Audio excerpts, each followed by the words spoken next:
গত 23শে মার্চ মুন্সিগঞ্জের গজারিয়া উপজেলা নির্বাচনের পর থেকে জনশূন্য হয়ে পড়েছে সেখানকার ফরাজিকান্দি গ্রাম।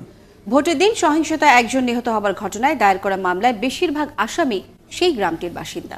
তাই গ্রেপ্তার ও প্রতিহিংসার আতঙ্কে নিজেদের বসত ভিটা ছেড়ে পালিয়ে গেছেন ফরাজিকান্দি গ্রামের বেশিরভাগ বাসিন্দা।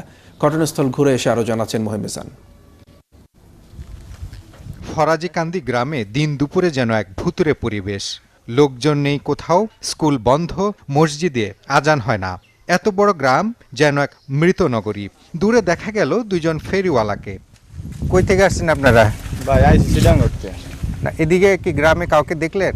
কাউকে দেখিনি, কেউ ডাকা মহিলা পুরুষ কাউকে দেখিনি, কেউ নাই, সব ঘর দরজা দেয়া। গ্রামের ভেতরে বাড়িগুলো খা খা করছে, প্রায় সব বাড়িতেই তালা। তবে কিছু কিছু ঘরের দরজা খোলা রেখেই লোকজন চলে গেছে। কেউ আছে? ঘরগুলোতে জিনিসপত্র লন্ডভন্ড। চাচি, গ্রামের লোকজন কই? সব গেছে গ্রামে। কই গেছে? এদিকে একজন গেছে দল লুটপাট হচ্ছে নাকি? গ্রাম লুট হয়েছে। জানা গেছে এই গ্রামের 17 জন শিক্ষার্থী ছিল এবারের এইচএসসি পরীক্ষার্থী, কিন্তু গ্রেফতার এবং হামলার আতঙ্কে তাদের শিক্ষা জীবন থেকে একটি বছর নষ্ট হয়ে গেছে। হিন্দি চলচ্চিত্র শোলে ছবির কথা হয়তো অনেকেরই মনে আছে, যে চলচ্চিত্রে যখন দস্যু গব্বর সিং রামগড় এলাকায় প্রবেশ করত, তখন রামগড়ের সাধারণ মানুষ প্রাণ আতঙ্কে ঘরের ভেতর লুকিয়ে থাকতো।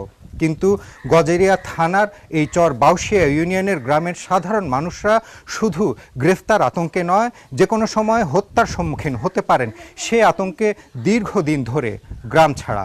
23 তারিখ ইলেকশন হয়েছে, তো 24 তারিখে গন্ডগোল হয়েছে, এলাকার মধ্যে মারপিট হয়েছে প্রচুর, একজন মার্ডার হয়েছে, এরপর থেকে দোকানপাট বন্ধ।